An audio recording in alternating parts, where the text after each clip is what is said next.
Muy buenas tardes, mi nombre es Jason José Castillo Corporán.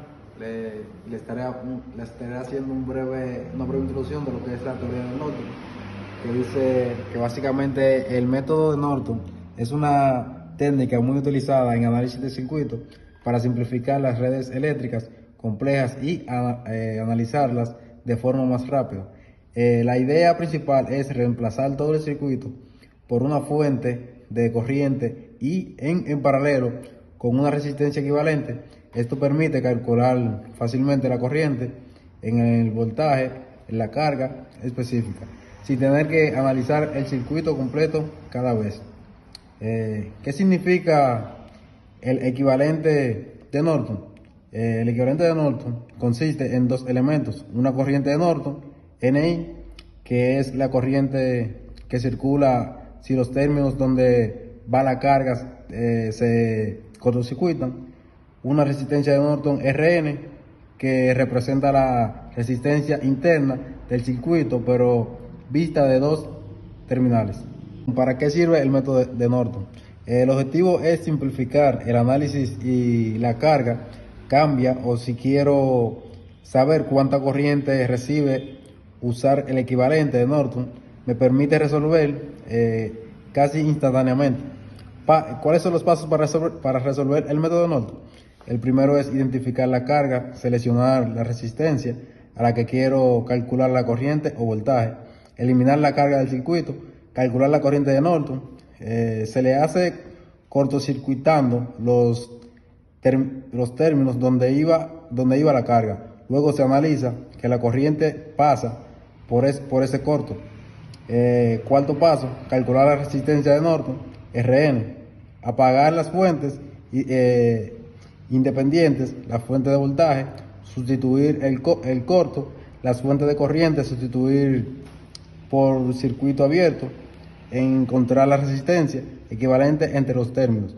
El quinto paso es armar el circuito equivalente, una fuente de corriente IN en paralelo con RN, volver a colocar la carga RL, sacar la corriente o voltaje en la carga usando divisiones de corriente.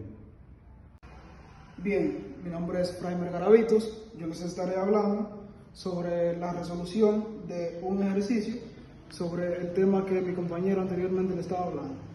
Acá tenemos el circuito en el que lo tenemos que resolver por el método de Norton. En primer lugar, lo que hacemos es identificamos las diferentes cargas o fuentes que existen. Tenemos esta y esta. En segundo lugar, como dijo mi compañero, lo que hacemos es la cortocircuitamos para poder eliminarlas y poder reducir el circuito completo.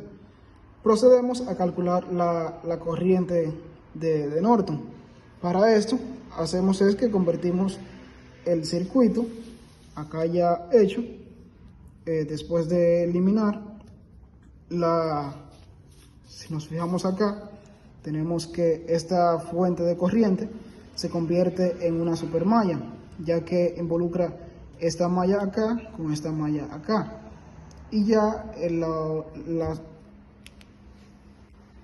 ya después que cortamos esto por la definición de supermalla, la que indica que al tener esta fuente de corriente que comparte esta malla con esta malla, esta se convierte en una supermalla.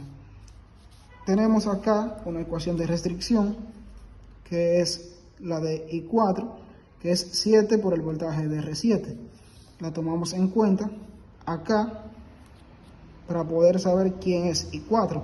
Pero antes de esto, lo que hacemos es que reducimos nuestro circuito para poder encontrar la corriente de Norton, así también como su resistencia.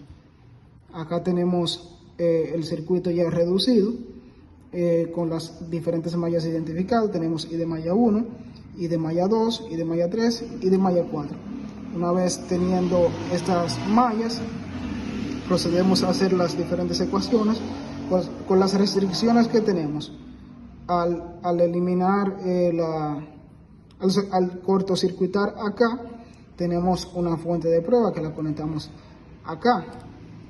Ya luego de tener este sistema, lo que hacemos es que lo ponemos en Excel o en una calculadora de matrices y esta nos puede dar el resultado de cada corriente de malla. Procedemos a sustituir cada uno de los valores y resolviéndolo en Excel tenemos las diferentes corrientes de cada malla, de la 1, de la 2, de la 3 y la 4. Acá lo tenemos. La última nos dio un signo negativo, lo que quiere decir que va en dirección real, o sea, va en dirección opuesta a la que asumimos. Ya entonces ahí tendríamos la corriente en el voltaje que escogimos, que fue X1 y X2. Acá la obtenemos y también tenemos la resistencia total de Norton.